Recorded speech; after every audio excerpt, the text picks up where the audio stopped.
Good afternoon, and welcome to the Interdisciplinary Humanities Center's public event series, Imagining California. My name is Susan Derwin, and I'm the IHC Director. All year, the series has been exploring the histories, stories, and innovations that created California and the challenges and possibilities that lie in the state's future. I would like to begin our event by acknowledging the Chumash people, who are the traditional custodians of the land upon which the campus is located, and pay respect to elders, both past and present. I want to extend my thanks to Alex Reagan, the UCSB Library Program Manager of Events and Exhibitions, and Angel Diaz, the curator of the library's California Ethnic and Multicultural Archives, because last spring, Alex and Angel approached us about co-sponsoring an event for the Imagining California series that would coincide with the library's exhibition, Cultura Cura, 50 Years of Self-Help Graphics in East LA. I was excited about the opportunity to include in our series a presentation about a community organization operating at the intersection of arts and social justice that has significantly contributed to the culture of activist art in the state and beyond. Before I introduce our speakers, I want to make sure you are aware of the question and answer function on your screen. You can submit questions to our speakers at any time during the event, and when our speakers conclude their presentation, we will pose as many of your questions as possible to them. And now I'm delighted to introduce our speakers. Karen Mary Davalos is Professor of Chicano and Latino Studies at the University of Minnesota Twin Cities, where she teaches and researches in the fields of Chicana feminist scholarship, spirituality, art, exhibition practices, and oral history. She has published 4 books and numerous articles, including her most recent monograph, Chicana Remix, Art and Errata Since the 60s. In 2016, she launched the search tool Mexican-American Art Since 1848, which compiles nearly 2,000 records from existing digital collections at libraries, archives, and museums. She is on the board of Self-Help Graphics and Art and co-editor with Tatiana Reinoza of the publication Self-Help Graphics at 50. And Tatiana Reinoza is Assistant Professor of Art History at the University of Notre Dame and a past member of the Dartmouth Society of Fellows. Her research and teaching explored diverse facets of Latinx visual art in the United States, including its relationship to borderlands discourse and activism. Her writings have appeared in numerous journals, including the Archives of American Art, and her book, Reclaiming the Americas, Latinx Art and the Politics of Territory, appeared last year. She is currently working on a new book project provisionally titled Retorno, Art and Kinship in the Making of a Central American Diaspora. It is my great pleasure to welcome Karen, Mary, and Tatiana to speak on aesthetic mobility and solidarities at Self-Help Graphics and Art. Thank you, Susan, and thank you to our hosts, the Interdisciplinary Humanities Center. We're very glad to be here today. Our presentation is divided into 2 parts. I'll start by talking a little bit about the book's introductory chapter, which we co-authored, and then I'll share a little bit about the chapter I produced, and then Tatiana will take over. So let me share my screen.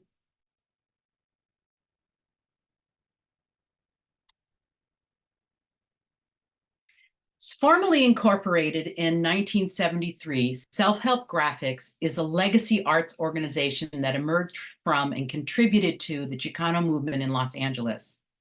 The founding artists, Sister Karen Bocolero, an Italian-American nun, Frank Hernandez, Milton Jurado, and Mexican gay artists Carlos Bueno and Antonio Ibanez responded to decades of police brutality and criminalization of Mexican-American youth, substandard housing and education, and the destruction of Chicano neighborhoods with the building of the Los Angeles freeway system.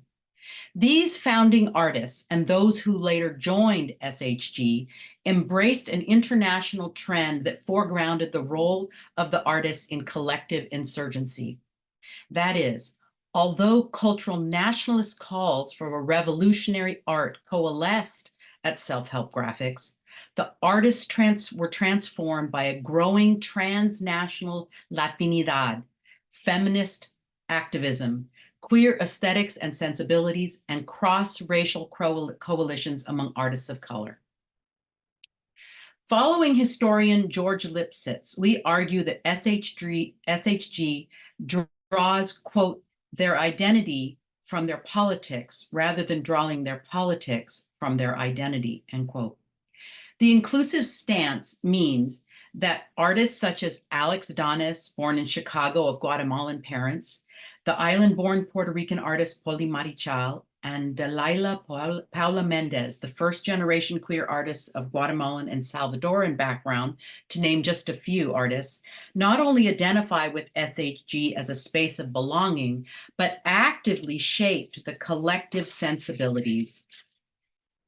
Their art linked cultural memory to transnational concerns, yoking Los Angeles to Las Americas and the Pacific Rim. As such, SHG is both a Chicanx arts institution and simultaneously a US Latinx art space, and without contradiction. As this mode of synergy at SHG is intersectional, expansive, and aligned with what Jose Esteban Munoz called the Brown Commons, a structure of feeling connecting artists beyond their individualized subjectivities and toward a sense of shared positionality.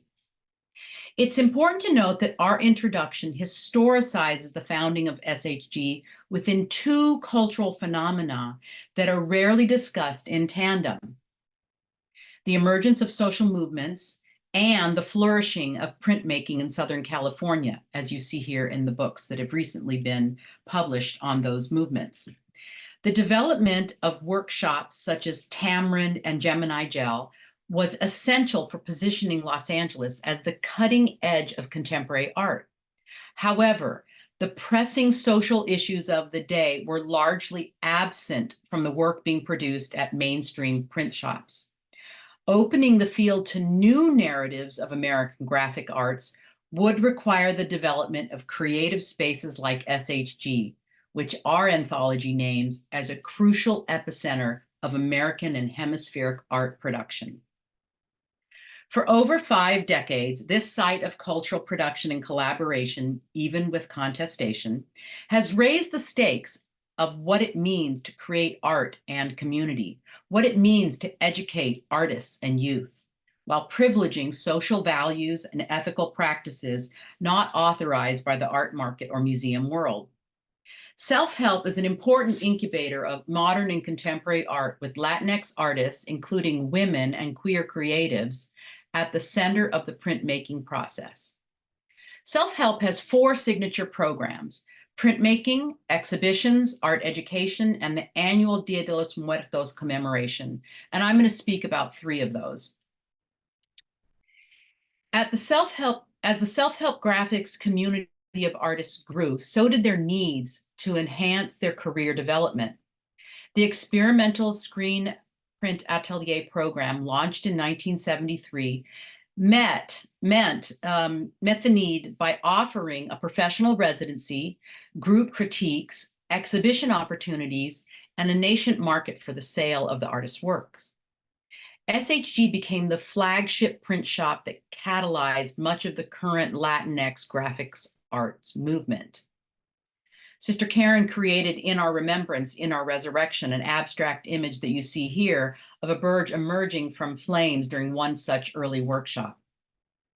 The atelier was a method of creating economic autonomy for the artists in the truest self-help form. However, rather than promoting neoliberalism's obligatory individualism, the atelier generated funds for the artist and the arts organization. Reimagining the relationship between art and economics, SHG sponsors the publication, splits the edition between the arts organization and the artists, and builds a circle of collectors to sustain art and value the artists. In addition to creating the professional residency program, the institution invests a great deal of energy in boosting artistic careers through its ambitious exhibition programming. Since the earliest years and formalized through Galería de Otra Vez in 1976, SHG exhibitions have been a central component of the organization, showcasing the prints published in the studio, as well as the paintings, sculpture, photography, installation art, and textiles of invited artists. For example, as the gallery director and curator for 12 years between 1994 and 2005, Cristina Ochoa extended the self-help mission by nurturing emerging and mid-career artists and teaching them, quote, the whole process. And this is just a sampling of her work. She showed them what a studio visit should be, how installation works, the creation of a press release, and the design of an announcement. Ochoa is crediting with adding artist talks to the program and increasing the quantity of exhibitions to 30 shows per year by presenting at other institutions.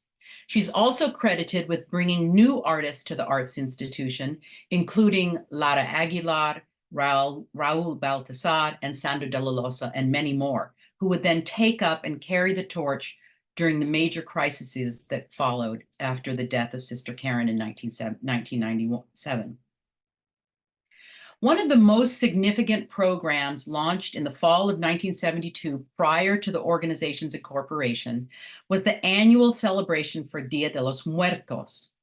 Recognized as one of the earliest celebrations to take place in the United States, Dia de los Muertos celebrations at SHG include a procession, as you see here, musical and theatrical performances, altar making, an exhibition, and culinary arts that draw thousands of participants to SHG each year. The organization is internationally recognized for expanding the cultural form of Day of the Dead.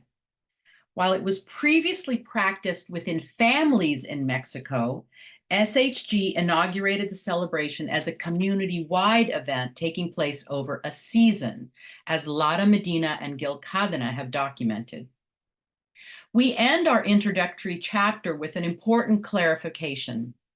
The anthology does not make the case for inclusion into the mainstream art historical canon. Rather than accept terms of inclusion that reinscribe white supremacy, heteropatriarchy, and transphobia, we spotlight self-help as an arts organization that might help us reimagine a more just and equitable art world. SHG's history forges solidarities across racial and ethnic communities, genders, sexualities, geographies, and aesthetic styles. After 50 years, SHG has its own metrics for determining artistic value while upholding dignity and justice. My chapter analyzes some of those metrics, and I begin with a brief commentary about my methods. In the book, I go into great length to talk about the ways in which my long-term relationship allowed me an extensive probing of the archive, which is thousands of prints to date. So in the chapter, from that long-term participatory method, I was able to discern the creation, reinforcement, and negotiation of Chicano aesthetics. Using an interdisciplinary method that combines formalist analysis with socio-historical frameworks, I posit that SHG has supported the development of West Coast conceptualism, queer art, rascurachismo, abstraction, minimalism, domesticana, ponquero, and psychedelia. My focus on a variety of styles includes those aesthetics with extensive art criticism, such as rascurachismo and domesticana, and those recently theorized, such as West Coast conceptualism, queer art, ponquero, and psychedelia. These styles, I argue, document bricosaje, the term coined by Mary Thomas to acknowledge a blending of multiple aesthetic traditions within the social context from which they emerge. Not only does the lens of bricosaje resist rigid identity-based framings and corresponding binary discourses that position artists as working within or against narrowly conceived stylistic repertoires, it centers the social and material context of the US-Mexico border.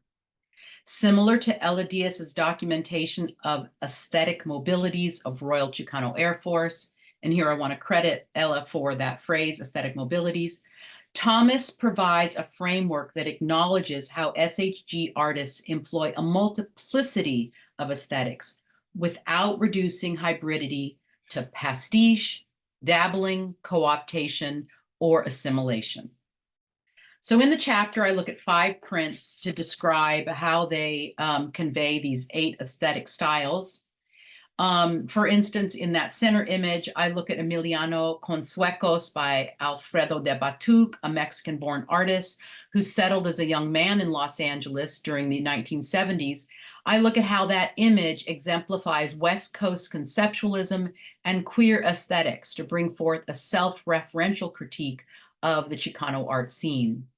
Moving to the top left image, Papillon, by Miguel Angel Reyes, a Los Angeles Bay artist, I argue that this print conveys queer and rascuache aesthetic styles to refuse heteronormativity in Chicano communities and cultural erasure within gay communities. Context is central to the image on the bottom left, Los Tenis de Cuauhtemoc by Dewey Tafoya, one of the self-help graphics artist teachers of the 21st century. That print combines rascuache, abstraction, and minimalist aesthetics to reimagine barrio youth and their cultural practices. I'll talk at length about the one on the bottom right, so let me skip to the one at the top by Shizu Salamondo called Vexing. Shizu is an artist from San Francisco's Mission District who came to SHG in the late 1990s. And that print, I argue, is an example of punkero aesthetics, West Coast conceptualism's use of text as image, and psychedelia to anchor a non-linear homage to Latina musicians. As I said, I want to offer a closer analysis of Guerrero's print. As the feminist form of rascuachismo, Domesticana theorizes an aesthetic mode of exposing patriarchal control in the domestic sphere by subverting gendered ideologies through visual practices. Amalia Mesa Baines coined the term domesticana, offering a sophisticated theoretical position that simultaneously recognizes the critical edge and affirmative stance of Chicana rascuachismo, an insight that advances beyond dichotomous epistemologies. As such, Domesticana articulates the complexities and juxtapositions of bricosaje, in which dissent and reclamation can simultaneously exist.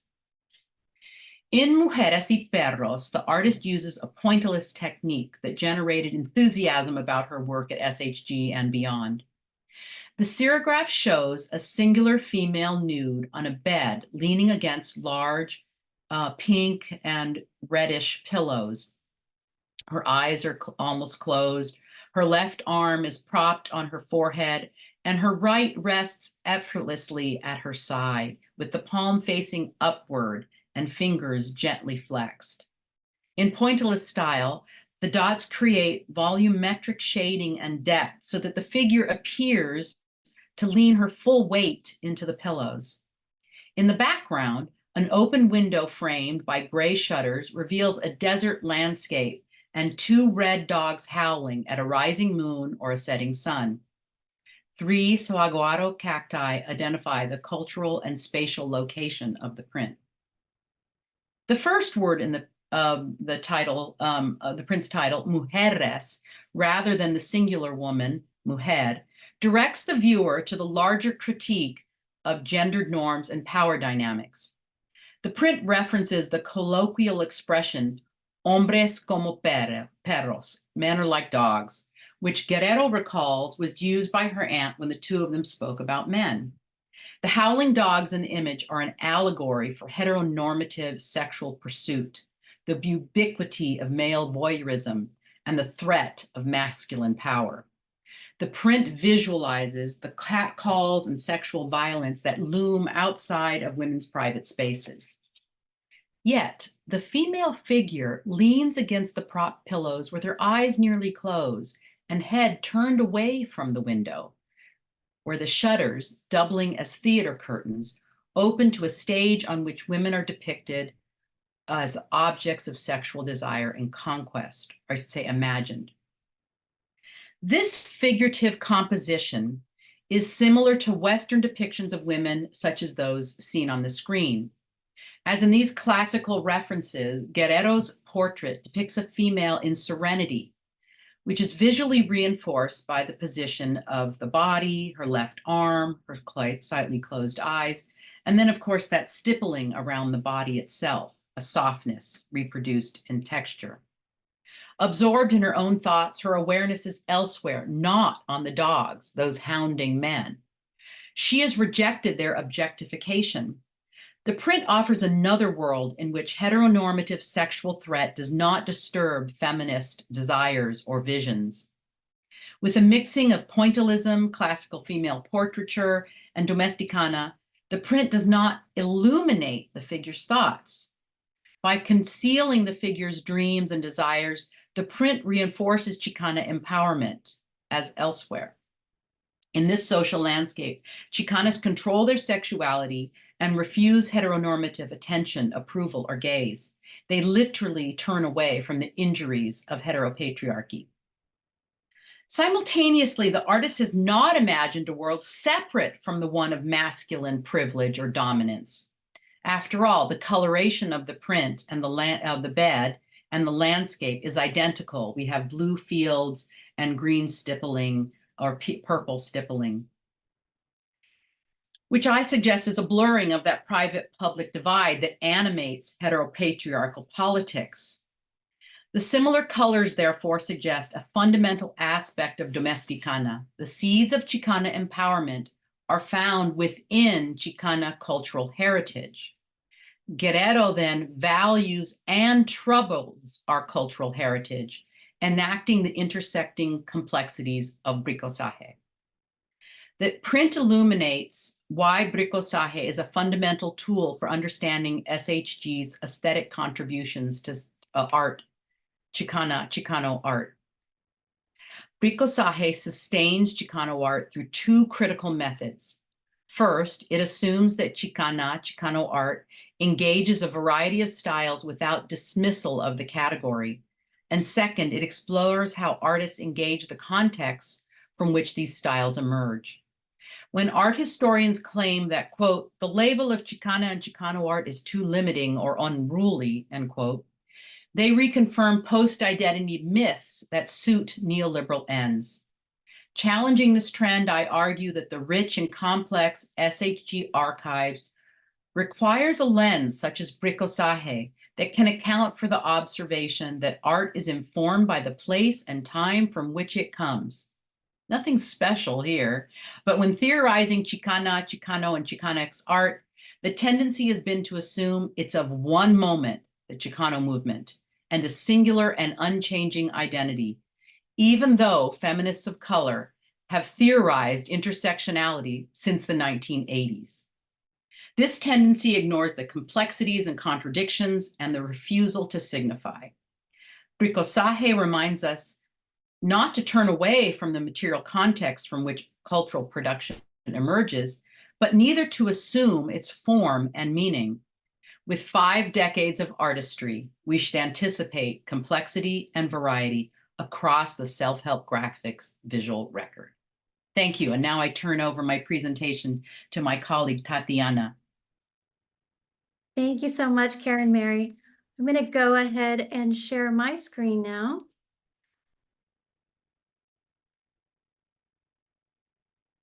All right. First of all, I'd like to thank Susan Derwin and Erin Nerstad for the kind invitation to speak with you today about the Self-Help Graphics at 50 anthology, as well as Chris Boberg and David Haras for assisting with all of the logistics in making our virtual lecture possible. UC Santa Barbara plays such an important role in the intellectual formation of this book, given that most of our researchers spent time studying the archival collections at the California Ethnic and Multicultural Archive on your campus. I'm very grateful that the book is being highlighted in the series Imagining California, which addresses the contradictions and contestations that define the Golden State. And I should say that I grew up in Sacramento, California, so it's near and dear to my heart.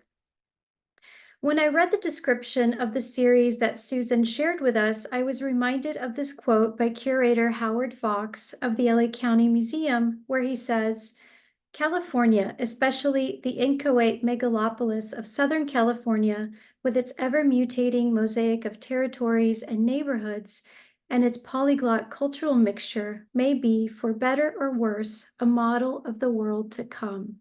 End quote.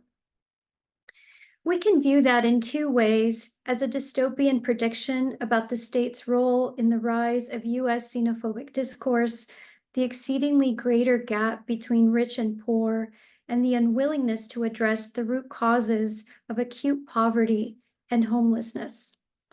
But we can also see it as a utopian possibility, a model of the world to come, where once marginalized communities create their own institutions and build infrastructures that sustain creative ecologies in places like East Los Angeles.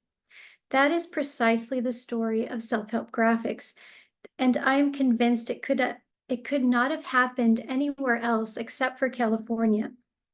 Self-help graphics has become not only a model, but a cornerstone for the field of Latinx art, an origin story for so many talented artists, and an inspiration for others who have gone on to found their own art workshops in other parts of the country.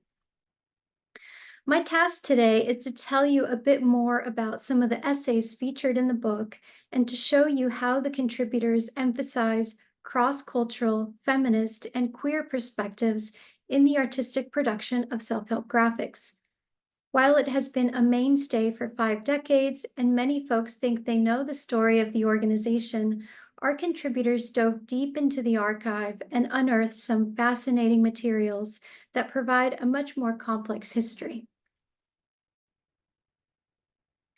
In the first section of the book that deals with the origins and ethos of self-help graphics, the art historian J.V. Desenvirale discusses the influential role of co-founders Carlos Bueno and Antonio Ibáñez. Bueno and Ibáñez were Mexican immigrant artists who spent 5 years in Los Angeles from 1972 to 1977 and collaborated with Sister Karen Bocalero to open the studio and gallery. Through a detailed study of their mural production and their community building endeavors, Desenvirale argues that their projects were important experiments with art's spatial and dialogic capacities in the interest of serving the socially and economically marginalized community of East LA. Desenvirale graduated from UC Santa Barbara, where he had access to a wealth of archival materials, but he also ventured to Mexico to retrace the steps of these artists after their departure in 1977 and their resettlement in Mazatlan. His essay helps us think about the Mexican avant-garde references of these artists who came of age during the tumultuous years of the student movement and the formation of the art collectives known as los grupos. Desenvirale also documents how these artists created the transnational celebration of Dia de los Muertos as a way of bridging the divide between the diaspora and their homeland, and to instill a sense of pride in Mexican ethnic heritage and ancestral traditions dating back to ancient Mesoamerica. Building on the critical discourse that challenges the art historical tendency to dismiss community art as unsophisticated cultural work, Desenvirale reorients the terms of art-based community making and places self-help graphics founders at the forefront of socially engaged art practice. He theorizes on what he calls the arts of accompaniment, to listen, learn from, walk with, and make art with a community with the goal of supporting their struggle to keep their ways of being and knowing alive. For Sister Karen, this line of thinking came from her ideology as a Franciscan to support dignity for all of God's creation. But for Bueno and Ibáñez, this was about keeping alive intangible cultural heritage that could be lost to assimilation. In the next chapter, the art education specialist Adriana Katsu explores the history of the Barrio Mobile Art Studio, a novel program that launched in 1975 with the aim of bringing culturally informed art curriculum to area schools.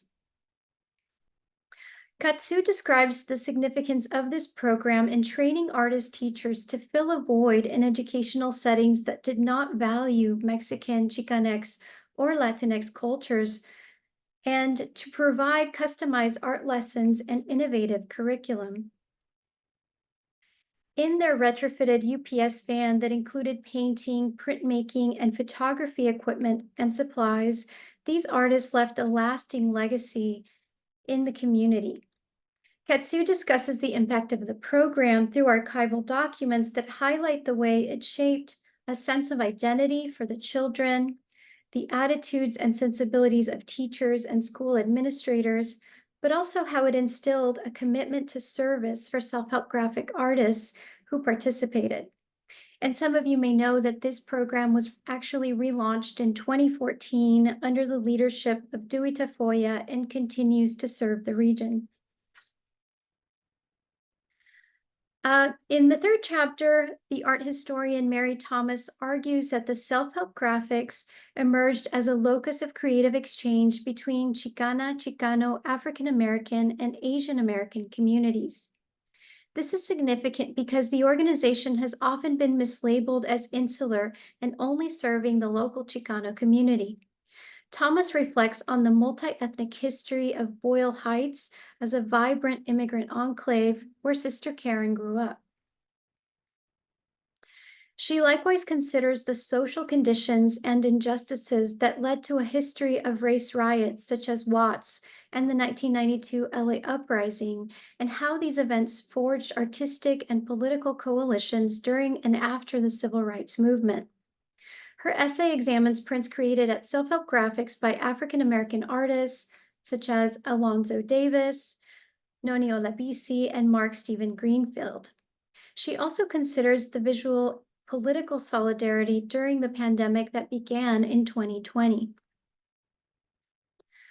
By revisiting these moments of collaboration, exchange, and coalitional empowerment, Thomas stresses how they informed Self-Help Graphics' mission toward inclusivity and cross-racial solidarity.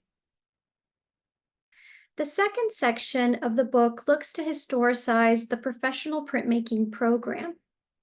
And that was particularly important for Sister Karen Bocalero, who trained as a printmaker during her graduate program. Self-Help Graphics Atelier became the cornerstone of a burgeoning Latinx graphic arts movement, but scholars have yet to fully analyze the impact of this residency program. Our contributors focused on how the Atelier led to a quest for experimentation, advanced Chicana Latina feminisms, reckoned with the AIDS crisis, and served as an engine of avant-garde aesthetic trends in Chicana, Chicano, and Chicanx art, as we saw in Karen Mary's presentation. The art historian and curator Claudia Zapata analyzed the impact of the Maestras Atelier in particular, a themed collective portfolio which began in 1999 to remedy the gender imbalance in a printmaking field dominated by male artists. Zapata reveals how the initiative increased the representation of women of color in printmaking, but perhaps more importantly, forged intergenerational mentor networks that produced novel feminist frameworks for these artists.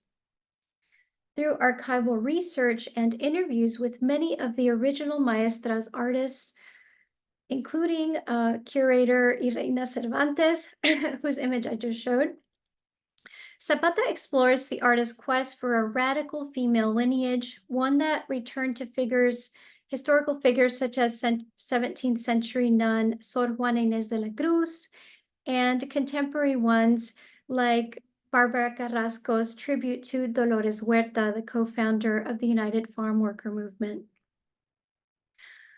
Two very important aspects that emerged from this atelier were the mentorship component And I'm showing you here on the right, Fabiana Rodriguez's work. She was the youngest participant in this group. She was only 21 at the time and would soon go on to become a renowned artist and cultural activist. But also this group of women artists changed the way self-help graphics wrote artist contracts. In the past, agreements assigned copyrights to both the organization and the artist, but the maestras advocated to retain full copyrights of their work, making the case that an infringement on their intellectual and artistic property was a women's rights issue. Any artist who makes work at Self-Help Graphics now retains full copyright of their work. Zapata argues that the artworks born out of the Maestra Atelier subvert the paradigms of white feminist art history, challenge the patriarchal limitations of early Chicano art, and show the formal innovations that women artists contribute to the field. The cultural critic Rob Hernandez examined the first gay male-themed atelier at Self-Help Graphics, which was titled Homo Hombre LA and took place in 2008. Curated by Miguel Angel Reyes, this atelier brought together a group of artists whose work speaks to the vibrancy of queer Latinx Los Angeles, as well as the enduring impact of the AIDS crisis. Through a close reading of prints by Alex Donis, Jeff Huereque, and Rigo Maldonado, Hernandez considers how forms of state-sanctioned violence, from police harassment to the delayed antiretroviral therapies administered by the FDA, regulate the life, health, and survival of queer men. Building on the work of political theorist Achille Bembe, Hernandez reveals the death worlds these men inhabit and pushes against the normative understanding of early Chicano art history's heterosexism paradigm. One of the most fascinating aspects of this essay is Hernandez's attention to the homoerotic sensibilities that were central to the organization's founding.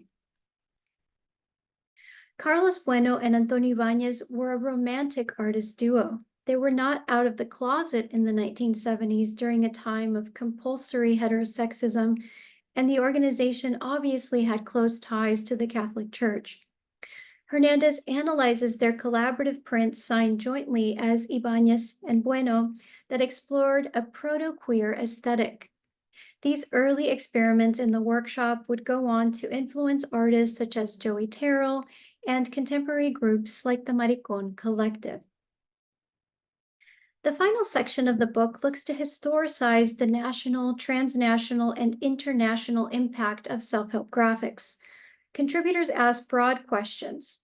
How does the art produced at Self-Help Graphics seek to establish forms of solidarity and shared political consciousness with other sites across the globe?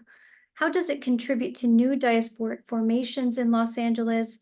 How have touring exhibitions internationalized Chicanx and Latinx aesthetics, once thought to only serve local audiences? And finally, the section concludes with a discussion of how the art produced at Self-Help creates an alternative art market intent on reciprocity, sustainability, and community empowerment.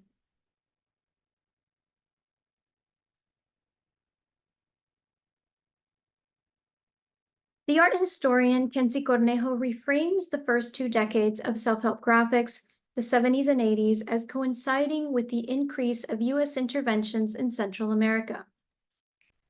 During the Cold War, the U.S. launched counterinsurgency campaigns, sending U.S. military advisors and training Central American soldiers in scorched earth strategies that sent Central Americans fleeing for safety.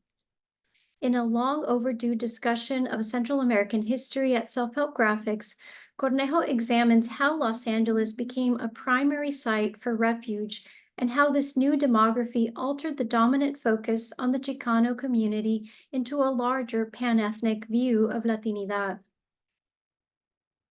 She connects resident artists and exhibitions at Self-Help Graphics to the national campaign Artist Call Against U.S. Intervention in Central America, which took place across 25 U.S. cities. The counter-information campaign these artists generated was instrumental in changing hearts and minds and generating support for the sanctuary movement.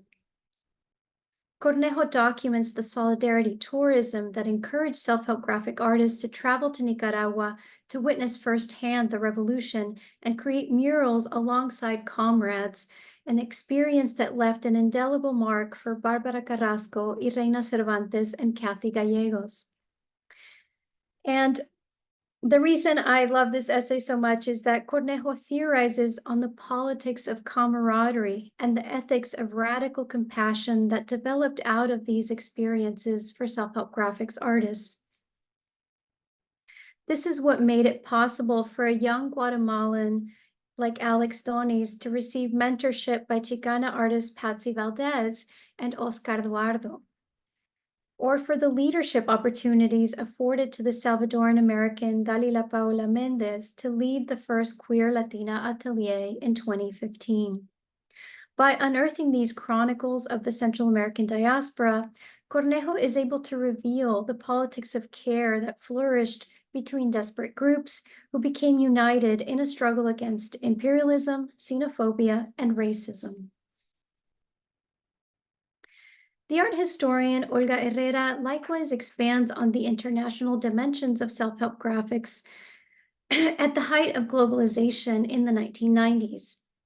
In tracing the impact of self-help graphics in these global circuits of art, Herrera is attentive to how bocaleros training abroad, and Sister Karen spent 2 years in Rome as part of her graduate training when she was at Tyler School of Art, and how that exposed her to international art trends and the need for artists to exhibit and travel outside of the United States.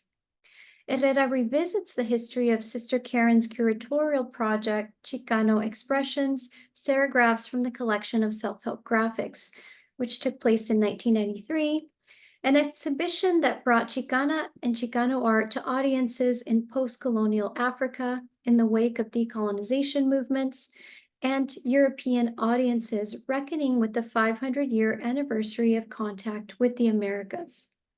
She also looks at the exchanges that took place with the Glasgow Print Studio, which brought Scottish artists to East LA and sent self-help graphic artists to Scotland.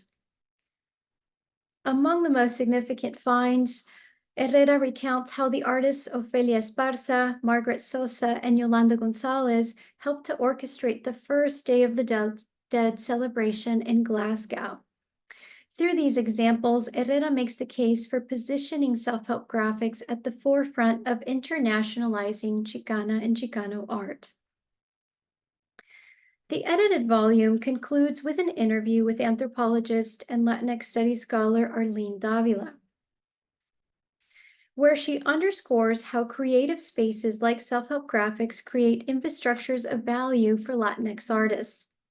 The interview addresses the tension between art and commerce that is often felt by organizations that originate out of the social movements of the 1960s and 70s, how a shifting landscape in public art funding led organizations to create revenue streams, and how this structural change empowered artists to seek forms of economic autonomy.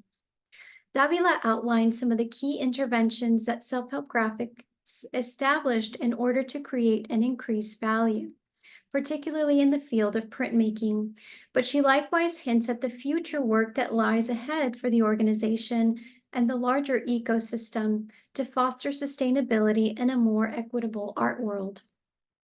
Talking about money or the inner workings of the art market has always been a thorny issue for cultural institutions like self-help graphics, but we wanted to capitalize on Davila's recent publication of her book, Latinx Art, Artists, Markets, and Politics, where she links the art market to racial capitalism.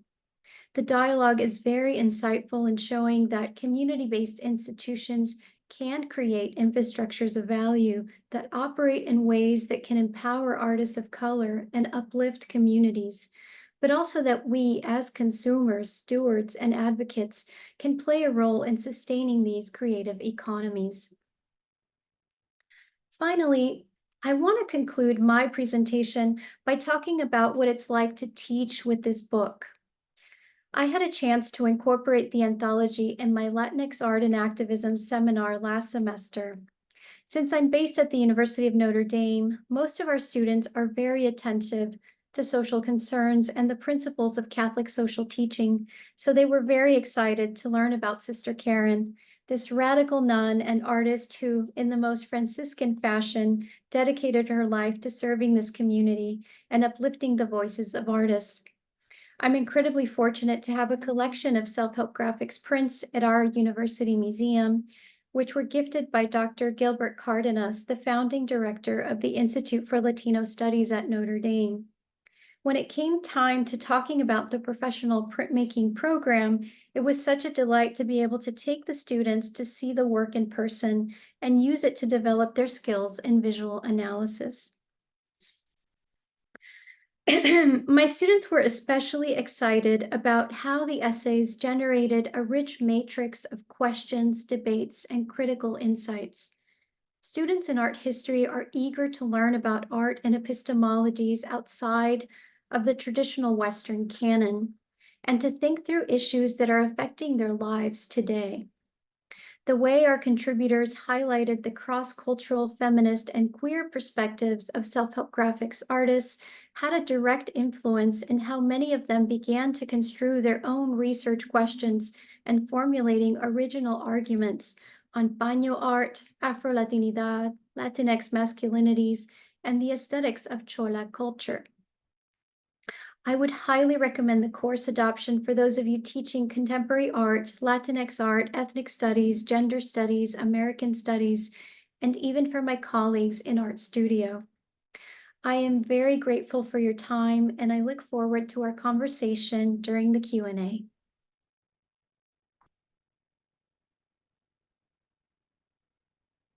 Thank you both. I am so excited about institutional history now. This has been absolutely fascinating, both because of what you have unpacked about self-help graphics, but also because of how it shows these transformative possibilities within institutions, not only community-based institutions, but potentially all kinds of institutions. I mean, Sister Karen began inscribed within, an extremely established dominant institution and was able to mobilize. So thank you. That's just great. All right. Well, let's open up to questions. So please, I encourage audience members to type in your questions. I'm going to start with one that we have, which is the following. Why was the organization named Self-Help at its outset, with so many, given that there are so many other possibilities that embrace Latinx culture? Do you want to take that, Tatiana? I'm thinking of the Catholic history. Yeah, we haven't found anything in terms of archival documents that specify exactly how they came upon this name. But we sort of think that it relates to Sister Karen's Franciscan background and this idea that they could create an institution that would be for and about this community and would be for empowerment and for self-help. And it was a form of spiritually feeding themselves, right? And using art to really uplift a community that had experienced so much marginalization and economic disenfranchisement. There's so much history in terms of LA that we could go into, the way the freeways bifurcated these communities, the extensive racial segregation that was in place.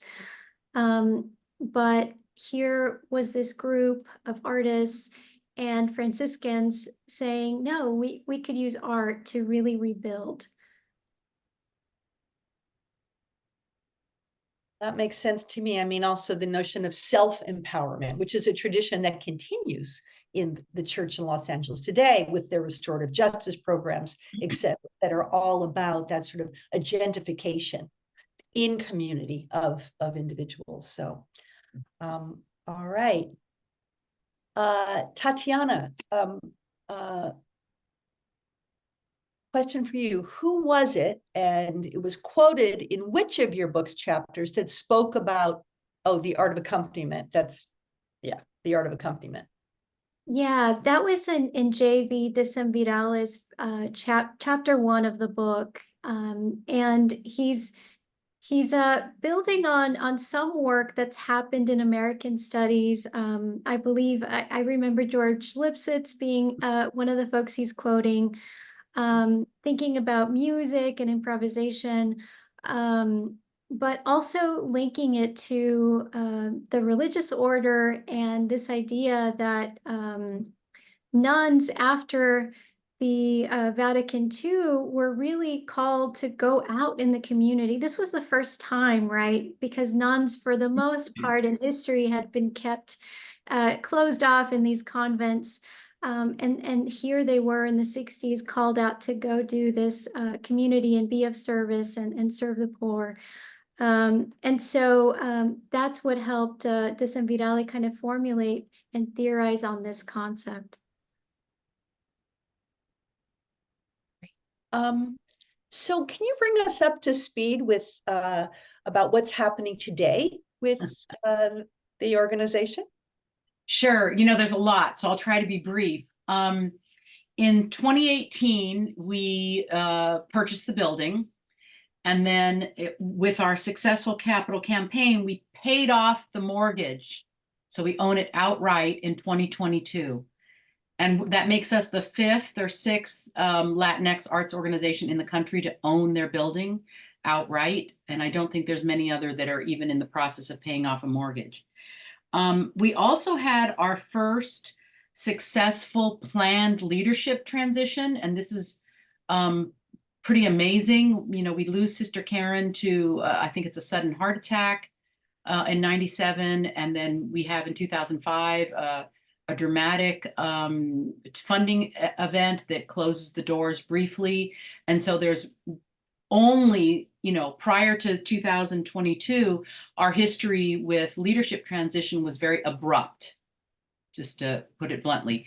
And we had a planned leadership transition that was incredibly successful. We hired Jennifer Cuevas, who comes to us with, I want to borrow the metaphor from the arts. She's like a triple threat. She has business training and experience, community engagement and activism experience, and then communications. So all of the things that you need to lead an arts organization of this kind. And now we're in the renovation phase. So the capital campaign continues and we're renovating the building. All right. And one of our audience members asks a related question, given the history, given the campaign you're involved in, given your successful real estate acquisition, what or where does SHG see itself in the future, especially as a legacy institution in the changing environment of East LA, but also in terms of the push for the push of more mainstream organizations who are adopting, appropriating the work of cultural and artistic institutions. So what's your future positionality?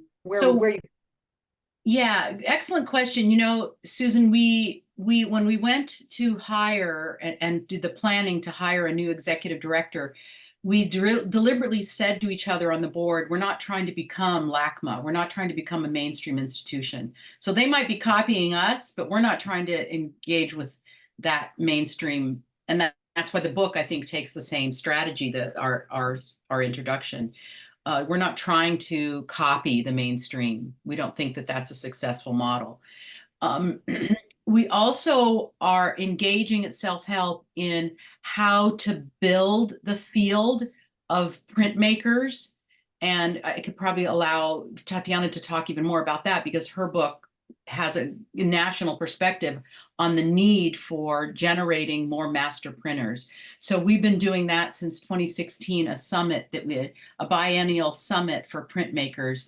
But the vision behind that programming is we need to expand our infrastructure and build out and make sure that there's an ongoing kind of skill sets for printmaking. Yeah, I'll just add that after 5 decades, Self-Help Graphics understands the importance and their role in terms of the national Latinx arts field. And that involves continuing to create these infrastructures of value for artists, whether it is the annual printmaking fair that they host, or exhibitions that are being, like the one that you are currently hosting, or that are traveling around the country. But also to create these training programs. We have a dire need for more apprenticeships where printers can come learn how to become master printers and be able to go out and work in these workshops. So I feel like that is very much part of the vision of what will happen in the next 10 years. But the plan is to see another 50 years, right? So building that now is really important. And the building is the building of the actual site is also integral to that. Wonderful. And we're hoping, this shouldn't be the last and only book on self-help. There should be 20 more. There's so much more to tell. And, UC Santa Barbara has an amazing archive that we just, a little snippet of that story. All right, a final question about both of you. Can you share with us how your collaboration came about? And was it through the book? Was it before? How did this partnership, collaborative venture arise? I'll start and then I'll hand it over to Tatiana. So I was invited to lead this effort by the former executive director, Betty Avila at Self-Help Graphics.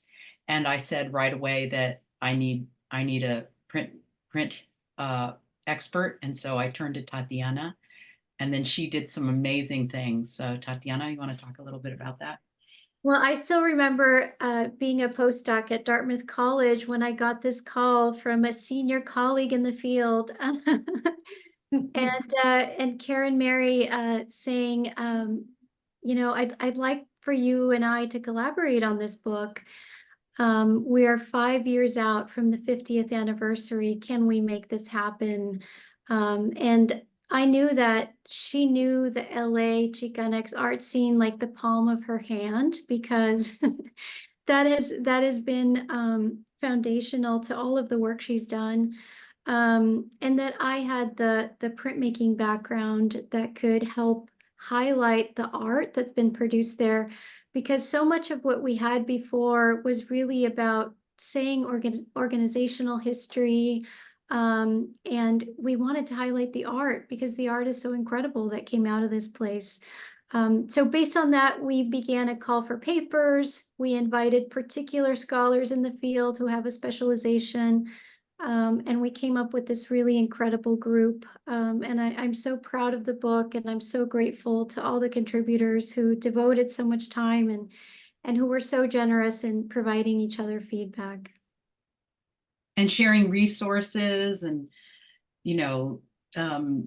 debuting ideas that Tatiana's institution funded for us to come together. Like, we just kept talking, and it was truly a model for scholars in the humanities to work collaboratively, inspired by, of course, the work they do at Self-Help Graphics. Everything they do is collaborative.